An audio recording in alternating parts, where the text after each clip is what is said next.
নমস্কার, কেমন আছেন সবাই? আশা করি আপনারা সবাই অনেক ভালো আছেন। আমার নতুন একটি ব্লগে আপনাদের আরও একবার স্বাগত জানাই। আজকের দিনটি হলো বৃহস্পতিবার। এখন দুপুর 12টা মতন বাজে।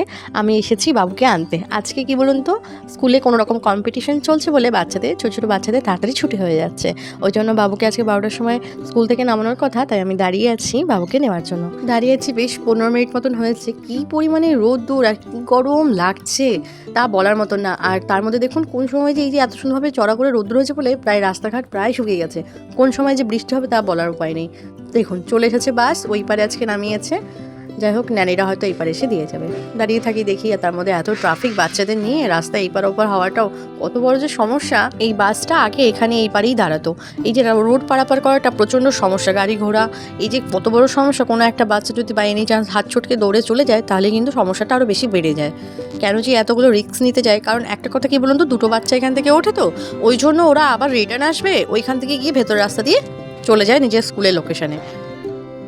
আপনারা যদি আমার পুরনো ব্লগগুলো দেখে থাকেন তাহলে আপনারা দেখতে পারবেন যে পুরনো ব্লগগুলোতে চারিদিকটা শুধু মাঠ ঘাট আর কিছু ছিল না, কিন্তু এবার দেখুন সেই বর্ষা নামার পর চারিদিকটা কি দারুণভাবে সবুজে সবুজ হয়ে উঠেছে চারিদিকটা। তার উপর পড়েছে হচ্ছে রোদের আলোটা, তার জন্য আরও সুন্দর লাগছে চারিদিকটা, তাই না বলুন?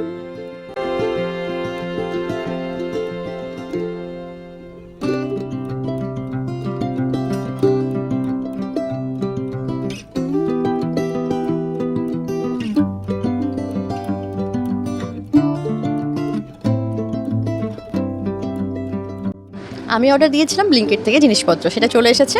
তার মধ্যে আমি সবথেকে খুশি হয়েছি একটা জিনিস ভেবে, যেটা অর্ডার দিয়েছি সেটা হচ্ছে ছাতু। ছাতুটা পেয়েছি বলে সত্যি এত খুশি তা বলার মতো না। কারণ দেখুন, আমি লাস্ট টাইম মানে কত বছর আগে যে আমি ফ্লিপকার্ট থেকে অর্ডার করেছিলাম ছাতু, সেই ছাতুটা যখন এসেছে কিন্তু সত্যি কথা বলতে না, কেমন একটা বেসন বেসন টাইপ মনে হচ্ছিলো, মানে মিক্স করলে যেরকম হয় ঠিক ওরকম। আর অতটা টেস্টি তো একদমই ছিল না, মানে কেমন যেন হতো। তারপর থেকে আমি কোনো সময় ছাতু অর্ডার করিনি। তারপরে এই দেখুন আমি নিয়ে নিয়েছি ব্লিঙ্কিট থেকে ছাতু। এবার টেস্ট করার পরেই জানতে পারবো যে এটা কতটা টেস্টি। দেখে তো মনে হচ্ছে চানা ছাতু, যেহেতু সত্যি ভালো হয় ওই জন্য এটা অর্ডার করে নিয়েছিলাম। নিত্যদিনের যা প্রয়োজনের জিনিস, যেমন আমি নিয়েছিলাম আজকে একটুখানি টমেটো, একটা দুধের প্যাকেট, আর নিয়েছিলাম যে ছাতুর প্যাকেট, আর এটা হচ্ছে গোঁদ কাতিরা। এইটা হচ্ছে অনেক সময় কী বলুন তো, অনেকে শরবত হিসেবে খায়, এটা প্রচণ্ড ভালো গায়ে হাত পা ব্যথার জন্য বলে, গোঁদ কাতিরা শরীরের জন্য বলে প্রচণ্ড ভালো। শরবত হিসেবেও খায়, অনেকে লাড্ডুতেও ইউজ করে। তাই জন্য আমি একটু নিয়েছি, কিছু বানাবো তার জন্য।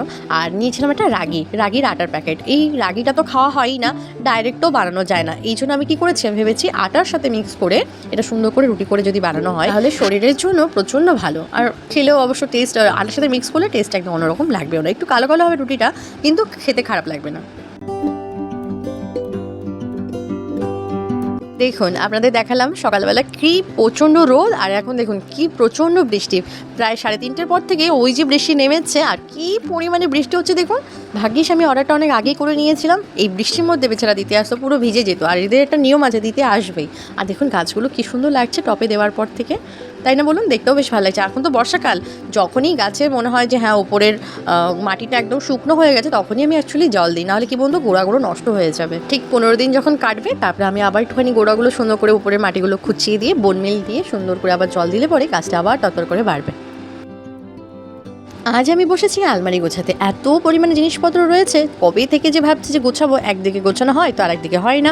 তো এক সাইডটা যেহেতু গোছানো ছিল না, কী কী জিনিসপত্র ছিল সেগুলো সব বের করেছি, আর সবগুলো সুন্দর করে প্রপার করে গুছিয়ে রাখছি। ড্রয়ারগুলো, তারপরে যা যা জিনিস আছে সব এক জায়গায় করে ভালো করে রাখছি। তার মধ্যে এই যে পাওয়া গেছে একটা গোপালের জামা, যেটা দেখে বেশ ভালো। সামনে তো জন্মাষ্টমীও আসছে।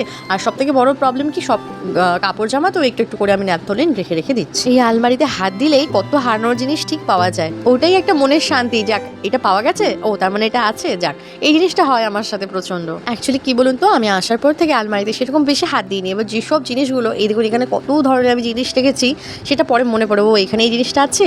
আর এইগুলো আমি নিয়েছিলাম গ্রো ব্যাগগুলো, যে অনেক সময় অনেক প্লান্টগুলো যদি লাগাই তাহলে এই গ্রো ব্যাগে লাগাবো। পরে কী করবো, চেঞ্জ করে দেবো টবের মধ্যে, যখন গাছটা বড় হবে তখন টবের মধ্যে করবো। এই কন্টেনারগুলোর এখন খুব চল, আমি ওই জন্য দুটো নিয়ে নিয়েছিলাম।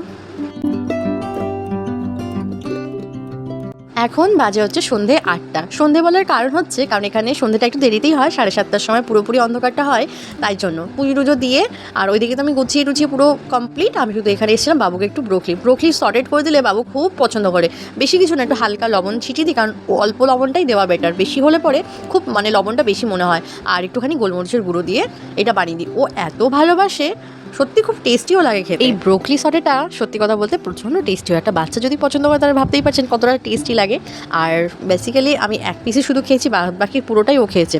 কলকাতায় আর এখানে দামের মধ্যে খুব একটা ডিফারেন্স না, এখানে একটু 10-20 টাকা একটু বেশি। আমি অর্ডার করেছিলাম অনলাইন থেকে একটা বিছানা, সেটা হচ্ছে মানে বাচ্চাদের বিছানা, তার মধ্যে সমস্ত কিছু আছে। আর এই যে যেটা দেখছেন সেটা 3টের ব্যাগ সুতির, যেটা 5 মিটারের কাপড়, যেটা আপনি মানে বেডশিট হিসেবেও ইউজ করতে পারেন ঠাকুরের জন্য। যেহেতু আমার কাছে গোপালের খাটটা আছে, আমি কবে থেকে ভাবছি যে আমি নেবো করে আর নেওয়া হচ্ছে না, তার জন্য তোষক বালিশ বানানোর থেকে আমার যেমন না যতক্ষণ না বানাচ্ছে আমার এটা নেওয়াটা বেশি ভালো। আর যদি এটা সত্যি খুব সুন্দর সেট হয় তাহলে তো এটাই বেটার না। দেখুন কি দারুণ লাগছে সাইড পিলো, এই দুটো বেশ সুন্দর লাগছে কিন্তু, তাই না বলুন? সফটও আছে বেশ। আর ওই যে আপনাদের বলেছিলাম না সব কিছুতে আগে আগে। আর এই দেখুন একটা, এই যে পুরো গদ্দাটা, এটা একটা হালকা ফোল্ড করে দিলে ওই বিছানার মধ্যে পুরোপুরি চলে আসবে।